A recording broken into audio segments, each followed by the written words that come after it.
One, two, three, four.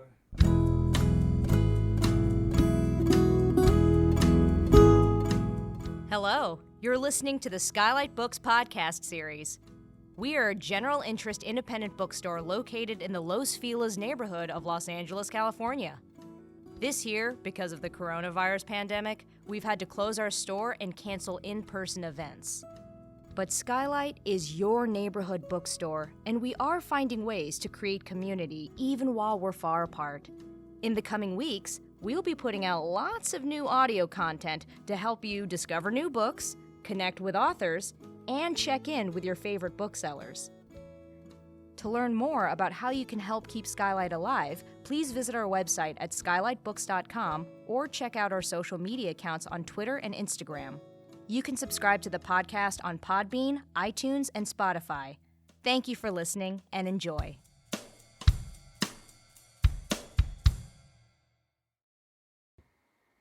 Hello, my beautiful listeners, and welcome to SKYLIT. This is the SKYLIT Books podcast, and I'm your host, Lance Morgan. Today, we're welcoming Corey Rosen to read from his new book, Your Story Well Told, Creative Strategies to Develop and Perform Stories That Wow an Audience. Afterwards, he'll be in conversation with me.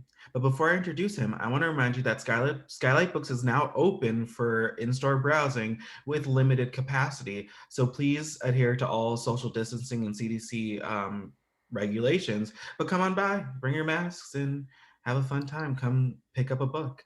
We also offer curbside pickup and online ordering on our website, www.skylitbooks.com. So either way, you can still order, you can still get a book from us.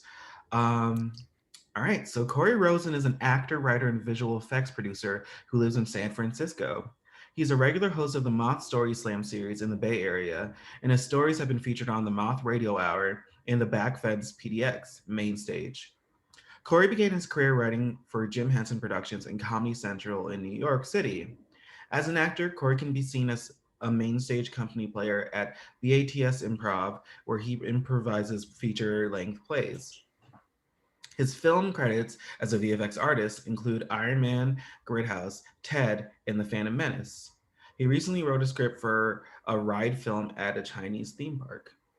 Hi, Corey. It's great to have you on. I'm so excited. This could be a great episode. It's great. It is great to be here, and how exciting that the bookstore is open.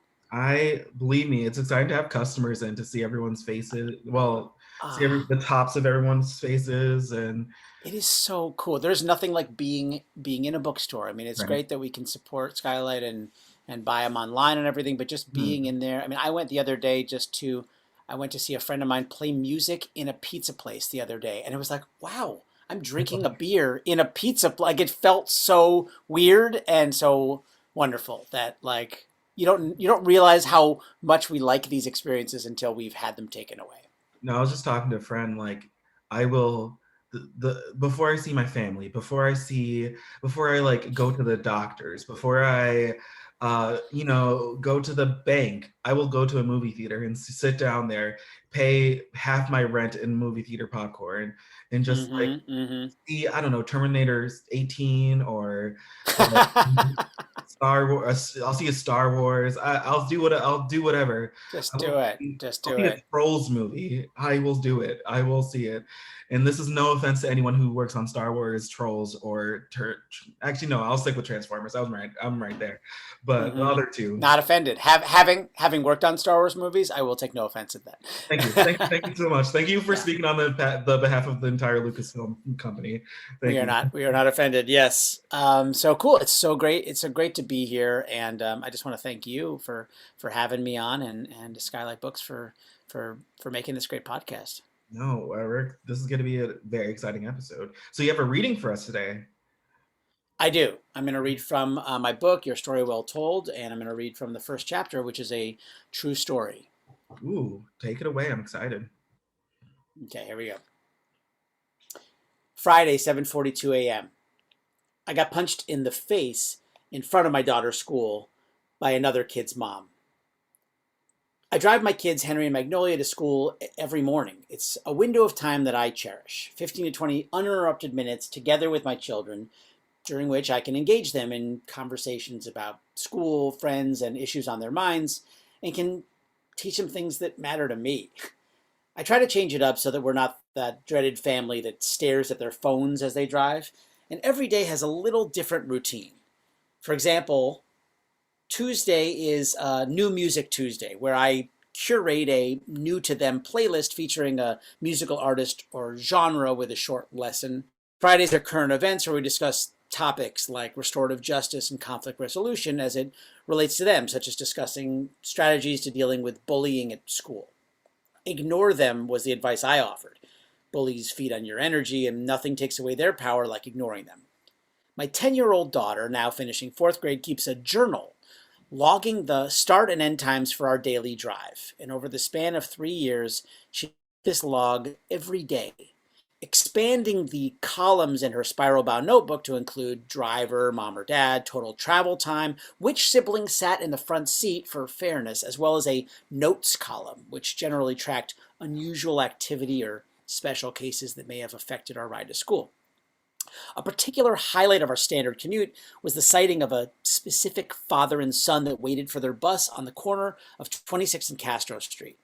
While some people may be seen on a regular basis, we took a particular liking to this pair since the father was always on his phone while the 5 or 6-year-old child looked out and took in the world around him. Dad-Son Corner was the name of this particular spot, and sighting of them elicited both a cheer in the car and a comment in the notes column of Noli's notebook. On other occasions, my car is broken down, I've forgotten and gone back for my bagel, and Henry's had a bloody nose, and all have been logged for posterity in her diary. So it's the last week of school, and we've left a few minutes past our normal departure time. It's precisely 7:28 a.m. Now, the school my kids attend, Rooftop, is in the Twin Peaks neighborhood of San Francisco, one of the highest elevations in the city beneath the iconic Sutro Tower. The final approach to school is a narrow, winding 2-lane road in a residential district. As I'm driving, I see a vehicle stopped in the opposite lane and a man standing on the right shoulder of the road. Sensing that he is waiting to cross the street, I slow to a stop to let him cross, and while I am doing this, an aggressive jerk behind me, not seeing why I stopped, leans on their horn with a punishing "ah." Now, I am not a fan of road ragers. Tailgaters, honkers, and overly aggressive drivers push me to the opposite emotional state. The closer that they drive or the louder they honk, the slower I drive or act more cautiously rather than less. So, ignoring the pest behind me, I assess the situation to be safe. I roll forward, and as I do, the vehicle on my tail keeps up the assault, honking and yelling, and my reaction is to drive just as slowly, and then to pull out the move. Now, I did not invent the move, and I am surely not the only one that I know that uses it. The move, of course, is when some irritating tailgater is closely following you, and you step on the brake, forcing them to also brake. In its best usage, the tailgater gets the message and backs off. This motorist does not, and the honking and fury escalate. They then proceed to a straight-up unsafe move in any situation, to overtake me, crossing the double yellow line on this narrow, winding road just a few blocks from an elementary school during peak drop-off rush hour.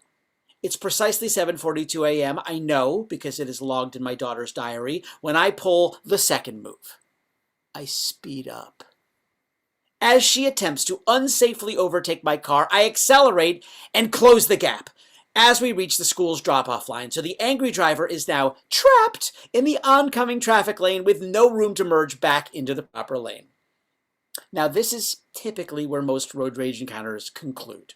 Drivers exchange middle fingers or colorful language and, feeling that they were in the right and the other person was not, go on their way and on with their day. But this is not how this day progresses. No, I pulled my orange Mini Cooper to the side of the road, let my daughter out, but before I can continue on to the middle school campus to drop off my son, I see a woman stomping towards my car. In front of dozens of parents, teachers, and crossing guards, she stops beside my open car window. My son's in the passenger seat looking at me with concern as the woman screams, "You made me almost hit you!"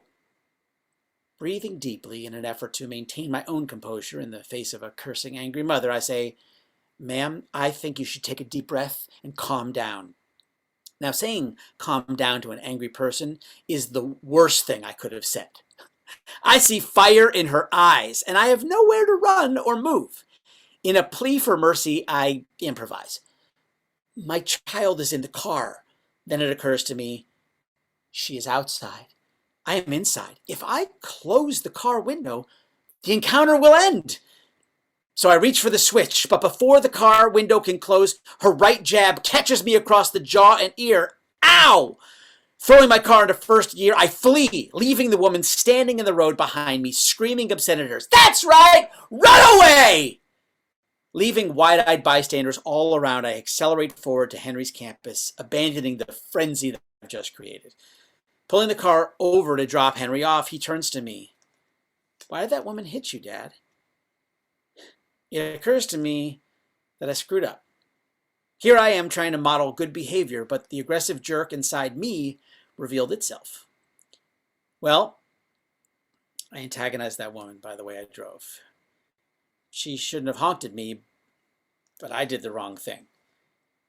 And of all the lessons I've tried to teach my kids on our short drives to school, this may have been the most clear.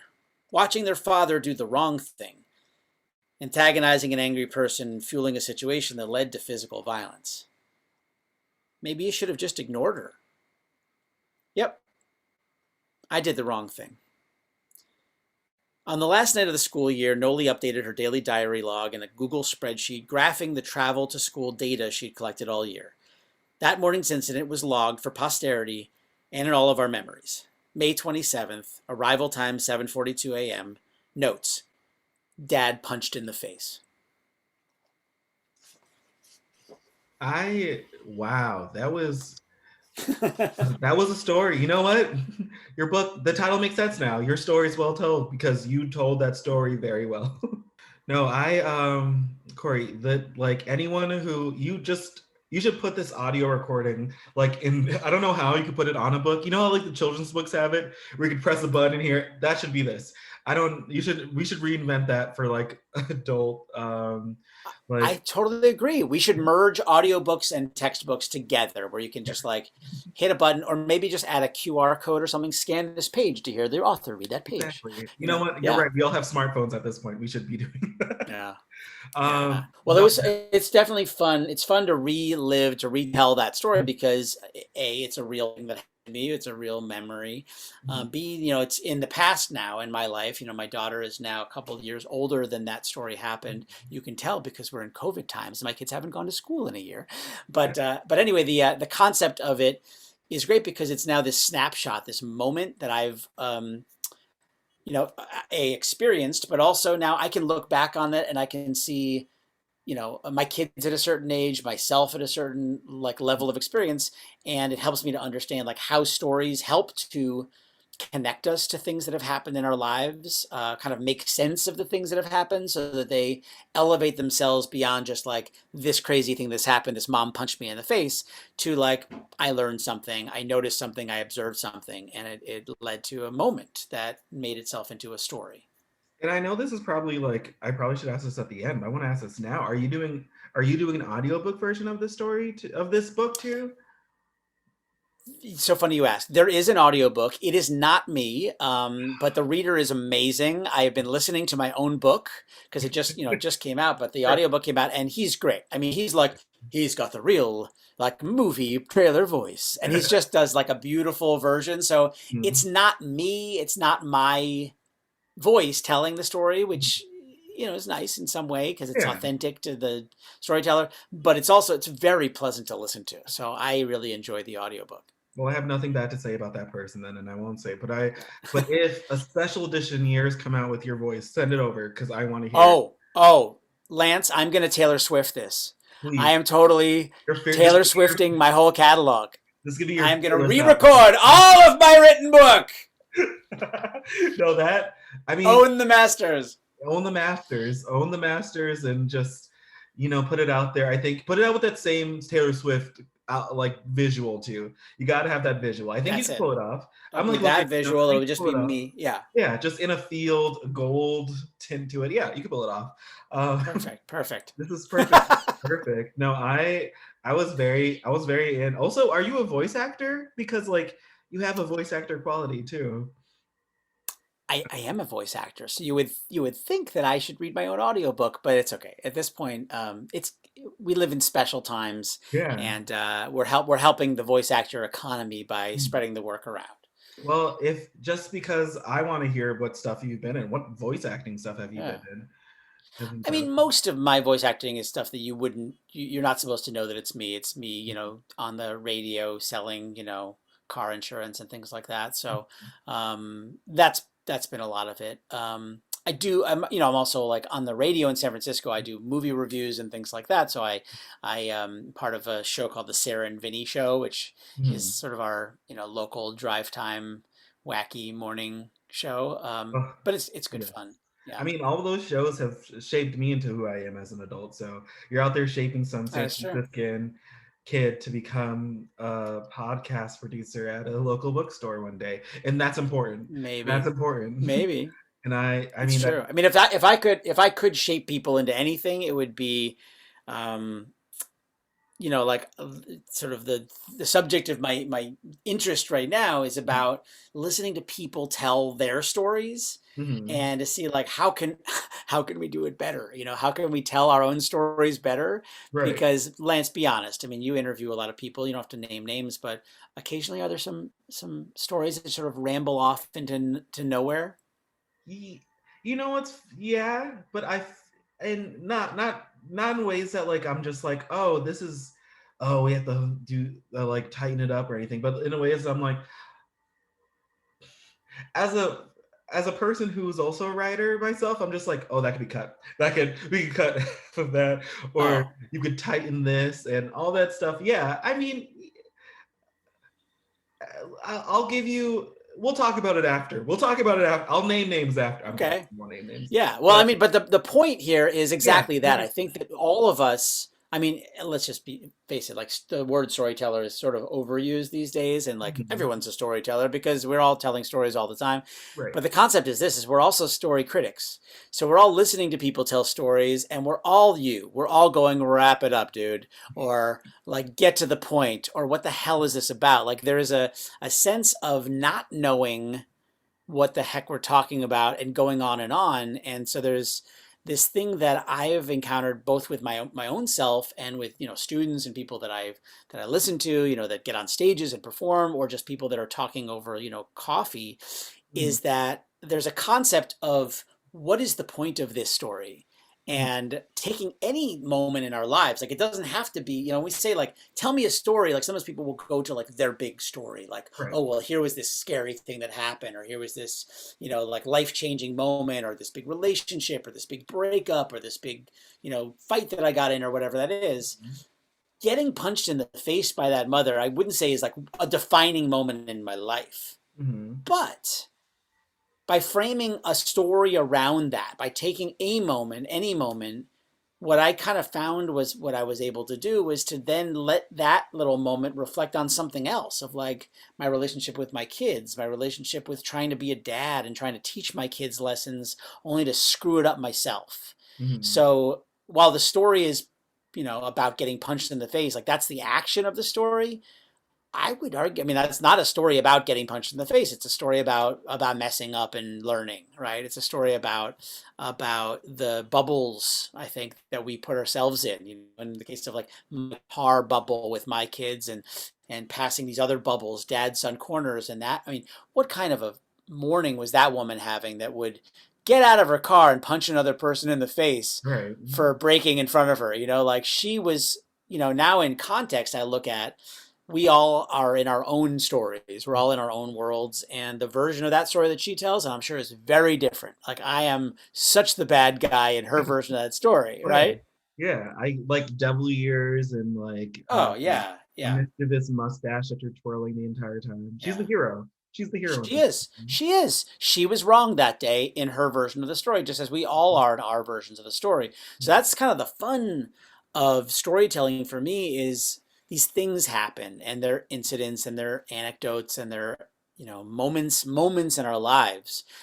But when we kind of microscope them and we kind of look at those moments, we discover like these are teachable moments, or these are, aspects of our life that we can now examine and draw some meaning from, or entertainment from, or whatever sort of the possible outcomes are that could lead us to having like a story worth telling. And that's sort of the idea, is let's tell better stories. Let's tell better stories. I mean, Yeah. I think that's a great aspiration for anybody. Like anybody, not a story, Yeah. not a, I don't know, who are people who tell stories regularly? Everyone tells stories. Well, that's the thing. Everyone does. If you have ever gone on a date, you've told the story, right? If you ever applied for a job, you've told the story. If you've ever had to explain yourself out of like, a situation, why are you late? Like whatever it is, a story is sort of a good tool to do that. Have you ever had to give a toast at a wedding or someone's birthday party? Like we're doing it all the time, and we're not always doing the best job. I feel like I just want you like giving story advice to like the most like obscure, like go to court and help like a person on stand like tell a story, or like go to go to do an Ocean's like 11 type situation where you have to like tell stories to a lot. You're the storyteller in that situation. You're the one who's telling, okay, you're the waiter, but like you have to spill this thing because you're having a terrible, like give that a back. Yes. It's like in their ear. It's like the Cyrano de Bergerac. Like you're in their ear telling them this is the story to tell. Like, oh shoot, you just got pulled over by a cop. This is what you got to say. Like I'm just like your human storyteller, advice thing. That's going to be my app. So we're putting this out to anyone who's doing an Ocean's 11 type situation. Hire Corey. He's ready. He's ready to work. He'll be. I will say this would be my first heist, my first actual heist. But I am willing to. I mean, you watch heist movies. I'm guessing, right? Love them. All of them. You're an expert. Like you've done it. You've done it. Like just we'll get George Clooney as like a reference, and we'll just like it'll be fine. George Clooney and Brad. No. Oh, we can go on for days. This is gonna be good. It's gonna be fantastic. Yeah. So my first question for you is, what is the origins of your storytelling? Like what made you as a kid say, hey, this is it? Whether like, I'm gonna wrap this up. Yeah. I'll just be like, wrap it up, Lance, tighten it up. No, I'm joking. No, this is a great question, because you're right. I think everyone, like we said before, everyone has stories. We're always telling stories. Mm-hmm. And there's that thing of like, when do you kind of, I guess my origin as a storyteller is different than my origin as a writer, because I'll be honest, I think a lot of writers, probably people who are listening to this podcast or are working on their own writing, are similar to me, which is that I'm a lazy writer. Like there is a part of me that does a lot of not writing and talking about writing and thinking about writing and saying I'm writing but not writing. There's a lot of like going on up in here, and there's you're telling me you're a writer. That's just you're a writer. Yeah. I mean, there's a great quote that if you're waiting for inspiration to write, you're not a writer, you're a waiter. Right? Oh god. So I was like that. I wanted to write more, and I would sort of was, overwhelmed by like the blank page and the blinking cursor and like, where do I start? Because like a lot of people, I would start writing something and then I would start critiquing it already. I don't like that. That first paragraph doesn't sound authentic. I would go back and rewrite and end up with nothing. It was the proverbial crumpling up the paper and throwing it and missing the garbage can scene in so many student films. It's like the number one basketball hoop over the trash can. Yeah. Always. Every student film or every student filmmaker has made the movie about not having an idea, and they just write the idea about not having the idea. So what I started doing was improv. Like I started going to improv classes, cafes, places like that, because what I found is I might have no ideas when I'm alone at home, but if I get on stage and I'm playing a game, stuff just comes out. I'm like, oh, that was fun, and that was interesting, and that was a character, and that was a story. And then I would go home and I would sort of write it in my journal, and I would like have material, and I would feel inspired. So for me, finding a thing that I did that I could write about, or a way in, connected me to that. And then I stopped writing altogether. I was like, I'm just going to improvise, because I don't have to write anything down, because I'm writing in live in real time and sort of performing and acting. And I loved that. And then somewhere in my story, in my journey, they merged, where there was this thing called The Moth, which is a storytelling show and podcast and radio show. And they started doing live shows where anybody could get on stages and tell their stories. So I started attending that, where now I'm telling true stories of my life. But in my case, I'm basically using the things that I had sort of gathered and learned from being an improviser, like having a story, but also reading the room and being present and using some theater skills and some narrative skills and putting all of those together. And so that was a world that I really just enjoyed and loved and did a deep dive in, because it wasn't just making up stories like improv does, and it wasn't just telling stories like to my friends and family, but it was merging those worlds together. And so ultimately that's what led to me crafting a book about it, because what I thought is the way that I do that blends those worlds. The world of improvisation, although I don't think everybody needs to like take an improv class or be an improviser to do this, but understanding like how does the mindset of an improviser work in terms of like saying yes to your own ideas, turning off the critic that sits on your shoulder that tells you that's a stupid idea, vomiting out drafts, like getting past the blank page and separating ideation, like having ideas and doing the writing, from editing and fixing, and not letting those overlap, because if we start editing, then we're just playing whack-a-mole with every creative idea that we have. And so the idea is just create, just get things out, write things down, know that most of them are going to be changed or maybe abandoned. But the more you're doing it, the more you're in the habit and the practice of doing it, and the better you get at it. And being a storyteller is also that added like elevated sort of thing where it's like, I'm not just writing it now, I'm getting on a stage and telling it to hundreds of people.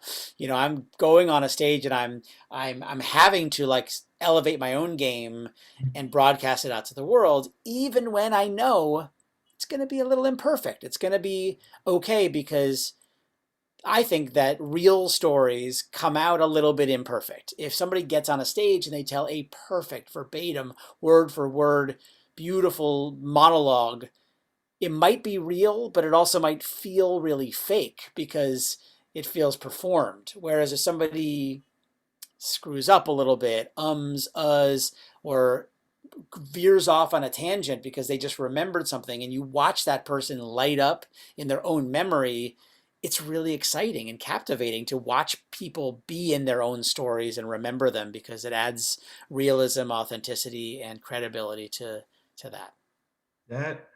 I mean, wow, I think you just birthed a new generation of improvisers. So if the cops are going to be looking for you, I just want you to know you're criminal number one, just wanted. I am. Sure. I mean, if you listen closely, Sorry. you can hear all the MacBooks close in all the coffee shops, and people running to the closest UCB theater or Second City. They're running. They're on their way. Do it. So warning to all the. I mean, the truth, yeah. But the truth is, those places, UCBs and Improv Olympics and Bats Improv, where I am in San Francisco, Improv Theater in LA, like there are, of course, there's classes for people that want to perform, but I just really, really believe that the skills that are taught in those classes transcend that. They're good for lawyers, they're good for teachers, they're good for artists, they're good for preachers, they're good for podcasters. I think everybody kind of learning and practicing the art of not just having ideas, but listening to other people and riffing off of their ideas and building, co-creating is a really cool and powerful skill to develop for ourselves to make us better communicators.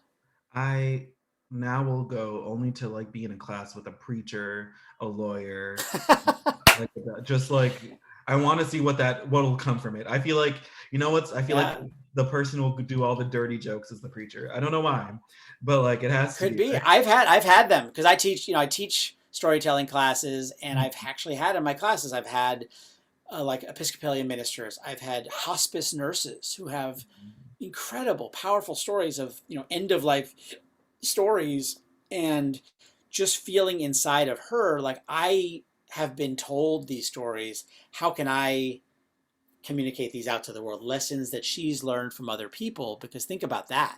Think about the things that people say when they're at the end of their lives and they're now, like unloading those things. Yeah. Like there's some stories that we have that we carry along with us. I mean, Mhm. one of my favorite moments too is a story that I heard told live at a show where a guy got up on a stage and he admitted that he had never told the story to anybody anywhere. He just put his name in the hat like as a joke, and he Mhm. ended up confessing a secret that he had never told to anyone in front of 400 strangers and his two daughters and one of their boyfriends and his mother. So he had his family, he had all of this stuff. And so before he even said a word of the story, the stakes were so high because we're all sitting there like, what the hell is this story going to be? And it was a doozy. God, Yeah. and what you're talking about is obviously Daniel Kaluuya at the Oscars the other day saying that his had sex, right? Yeah, obviously that's that. Obviously Yeah. that story. Yes. No, I mean, but it's crazy to think that like, yeah, that's everyone experiences storytelling in that way. Where I definitely Yeah. afterwards want to hear that story about the nurse because that's. But also, I feel like this is a setup of a great joke. Preacher, a nurse, and a lawyer walk into a an improv. Storytelling class. Yeah. It's definitely the makeup of the joke. What is, I don't, if you can share it, what is the funniest or just most surprising or amazing improv experience that you've had so far in your life? Or Great storytelling question. experience? Yeah. Yeah. I mean, several kind of like improv is a funny Yeah. world because I don't know if there's other improvisers that are listening to this, but it's like improvised scenes can Mhm. be incredibly memorable and sticky for an audience where they see something, they remember something, and the performer forgets it instantly. Like Mhm. this thing sometimes happens when you're making something up where you're so in the moment at the time and you're creating it Mhm. that, and it happens and it's so perfect because it's right now. Because all you're doing is riffing off of another person or a suggestion or something, and it happens. And then, I mean, kind of the craft of improvising is the craft of being like in the moment, not being too much in the past or in the future. So Mhm. it's that thing of like developing that skill of just being here now. Mhm. Um, that said, one moment comes to mind that I just loved on stage. There was a show I was doing in San Francisco, Bats Improv, Mhm. and the suggestion I think was everyone's got hair or something like that. Everyone has hair was the suggestion. And so I was doing a scene. I was in a barber shop, Mhm. and there was a musical improviser playing music, so it became a song, like the opening song of a show, and I'm mopping the floor, and I think it goes like this: I'm sitting all alone in my shop. It's just me, the chair, the mirror, and my mop. I'm standing all alone with an empty chair. What's the matter? Everyone has hair. Wow. So it basically, I Genius. know, right? And it led to a story about, I think it was the 60s, and people were growing their hair. No one was getting haircuts. So the trouble for this barber was, what do you do when no one's cutting their hair? I Um, Weirdly applicable, I think, to the last 12 months of our lives. I mean, this is just like I I was just like, how would you ever do that? And then like what story? I would have been like, no, no, next suggestion. No, that wow, genius, Yeah, genius, genius, yeah, genius, genius. You are I don't like who needs certifications when you have that story? Like yeah, put that on yeah, you should put that story on the back as like the blurbs are on the back of the books. Put that yeah. there. And I feel like Just people would put be that. like sold. This Yeah. man knows how to tell stories. No, Could be. I mean, honestly, though, like I don't think that there's anything particularly special about. I mean, yes, I like it, and it was memorable for me because it sort of all came together. But the trick with this, and I think this is maybe a tip for your listeners, Mhm. is when you are writing, when you are crafting, just like when you're improvising, is don't reach for the most interesting. It doesn't have to be the most clever thing at all. All I did in that song, I just saw it in my mind. I painted a mental picture of what have I got? I've got a chair, a mirror, a mop. And I just listed the things that were there. I'm Right. sitting all alone in my shop. I'm thinking about the mop. Okay, I got a mop, something to rhyme with the chair, the mirror, my mop. Standing all alone with an empty chair. So it was a suggestion. What's the matter? Everyone has hair. All I used was I just grew the suggestion a little bit. I didn't go to the far corners and sort of the realm of possibility, all the things I could have talked about. So sometimes if you just like water the seed. Start with what you've got and ask yourself what comes next. You know, there's a game. You want to play a game? Yeah, I'm 100%. Yes, 100%. Okay, Yeah. this is a story. This is a storytelling game, right? Okay. And so what's going to happen is I'm going to start to tell a story. I'm going to make up a story, and Mhm. from time to time, I'm just going to ask you what comes next, Mhm. and just be obvious. Like whatever the next thing that you think is Okay. going to happen. Whatever you say, Mhm. you don't have to be clever. You don't have to be funny. You don't have to be deep. Whatever. Just say what comes next, and I'm going to say exactly. And whatever you say, I'm going to take that and I'm going to roll it in to Okay. the story. Okay, so let's start. What Great. comes first? What comes first? How does the story begin? Um.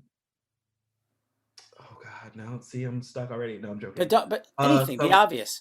a man walks into a bookstore. Exactly. A man walks into SKYLIT's books, right? And he looks around and he sees all of these books that have been sitting there for a year untouched. And what comes next? Um, a bookcase falls. A bookcase, exactly, a bookcase falls over, and the man is right next to the bookcase, and he's holding the bookcase, and he's holding this very heavy bookcase. It's leaning on him. And what comes next? A bookseller walks by. A bookseller walks by, exactly, and the bookseller says, Sir, do you need help?" And what comes next? He says, "No, I'm good." He says, "No, I'm good, and he pushes the bookshelf back up on the wall, and just then one book falls out into his hands. What comes next? The book is the Vagina Monologues. Exactly. The book is the Vagina Monologues. And the man takes this as a sign that this book was the book that I was meant to buy. And he walks up to the counter at SKYLIT and he puts it on the counter. And what comes next? The cashier tells him it's $60. The cashier said it's $60 because Eve Ensler signed it. And it's the first ever copy of this book. And just then, who walks in the door? Jeff Bezos. Jeff Bezos exactly walks in the door and he says, "You have won the prize. As a book consumer in a store, I am giving you the keys to the kingdom." And he hands him the key to Amazon.com. The end. Okay. Oh, All right. That went somewhere I didn't expect. But did you see what kind of happened in that game? Yeah, no, that was fun. What did But I saw this, the storytelling was fun. The storytelling was like, yeah, it was easy, it was effortless, but it was yeah. compelling.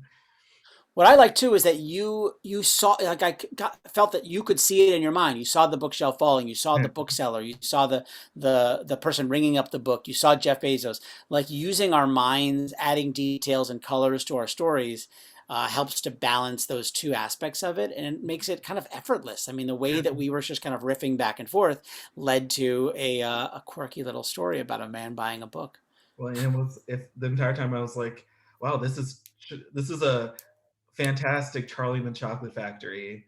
Just like, Yeah, like, yeah. And I'm like, exactly. and what I'm saying is, let's make it. Let's do it. Let's make it. So that's kind of how my mind works. Yeah. Yeah. But that's also how my mind works. Get into a spirit of Mhm. to the exactly mindset, which is to say, like when I'm coming up with something, I'm just going to go with it and see where it leads, because maybe it'll lead somewhere interesting, maybe it won't. And regardless, it's going to take me somewhere. And maybe the place that it takes me is going to actually lead, as you just said, maybe this isn't a story about the bookstore at all. This is a story, a Charlie and the Chocolate Factory story set in the modern era where somebody becomes the new, lord or lady of Amazon. I mean, that's so much fun. But I have another question for you, which I feel like is go for it. equally important to all of this.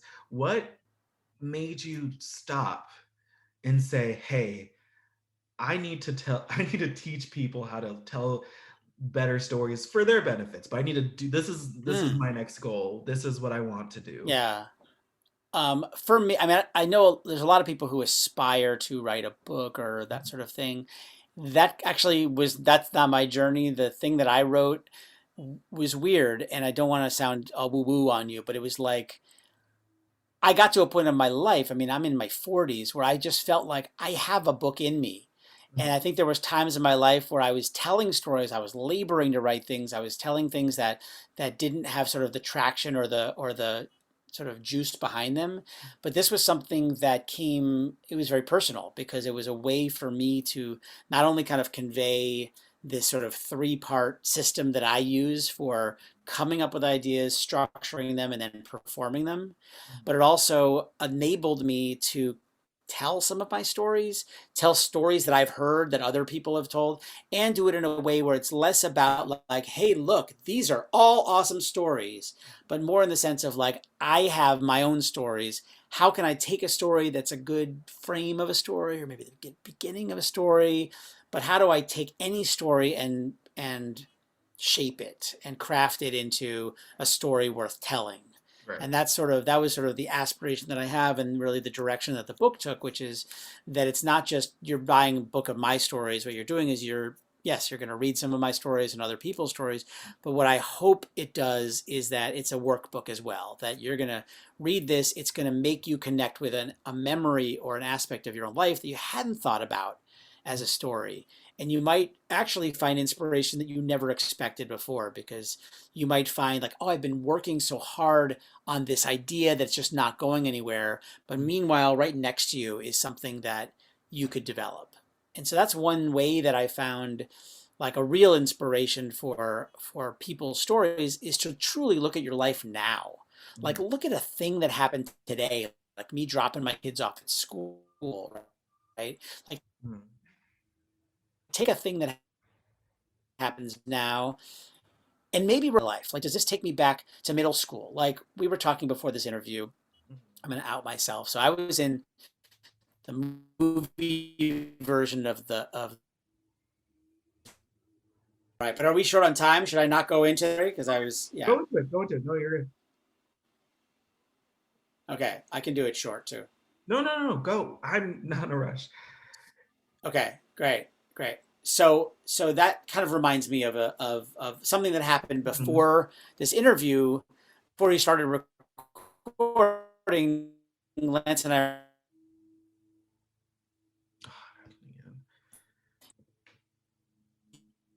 I'm starting it again. All right, I'll try one more time.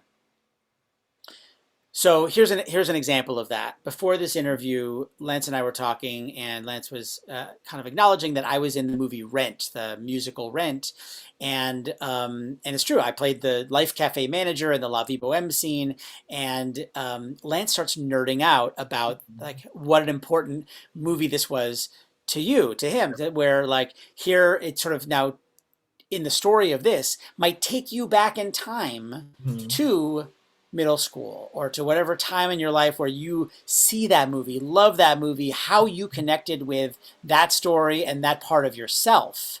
So the story of now, of us talking now, could take you back in time to something, maybe a realization or a discovery or an aspect of your life that you haven't thought about in a long time. And then you might bookend that story by coming back to wrapping up this interview with me and how you've changed or you've grown or you're different in some way now than the you that was back then. Yeah. So this is a way that if we just look at what's around us right now, we actually might find inspiration, motivation, and substance that we could connect to other story-worthy times in our own lives and experiences that are worth telling. And they might be memories that we've buried or haven't thought about in a long time. And when we tell those, people might be like, oh my God, that's such a great story that you didn't even know you had in you. But it gets awakened by being open to what is happening. And you're right. Like, I mean, even when we talked before, like I was telling you how it did unlock a memory of like my parents realizing that like how inappropriate this movie was for like a 12-year-old to be watching, and I was just like, no, it's not. Where like my parents were like, is this a movie about people getting AIDS? And I was like, no. And that's probably the journey of me becoming a pathological liar. So there you go. You unlocked that for me. Because we probably should start wrapping up, because even though I don't want to and I could go on for another hour, could you, for a last thing to the audience, could you tell a fun story about being on that set of Rent that would give me... Sure. And sorry, listeners, this is for me. This is fully for me. I selfishly want to hear this. 100%. So I have made my my kind of career before, sort of storytelling and writing for me is some sort of a third act in some way for me. I've made most of my career in visual effects, like sort of behind the scenes and doing, movie special effects, visual effects for movies, working at places like Lucasfilm and Disney and Tippett Studio. And when I got the opportunity to audition for the movie Rent, they were shooting it here in the Bay Area, which is where the director lives. So the auditions were on Treasure Island, which is this little island in between San Francisco and Oakland. It's basically like halfway. And so I got an audition, and it's like, but I had a day job. I had a full-time job that I was like, Sure. I can't just leave work to go audition for this thing, but it was Rent. And I am a nerd. I am a musical nerd. I love movies. I love musicals. I love to sing. And I love this play, this musical. And I was like, I've got to audition for it.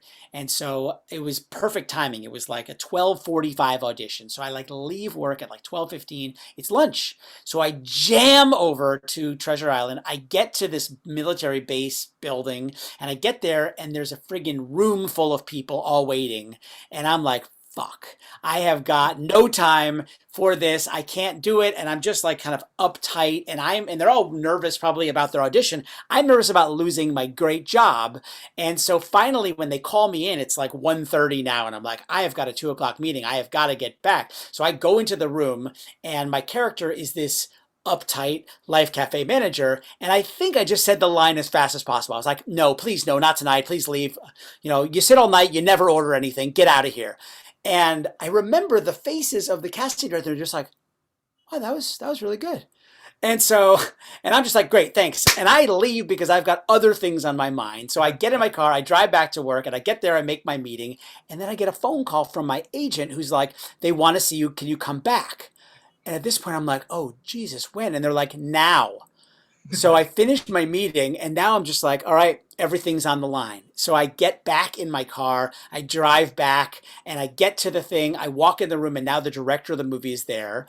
And I just figure in my head, I'm just going to do it the same way that I did it before. And I was just annoyed.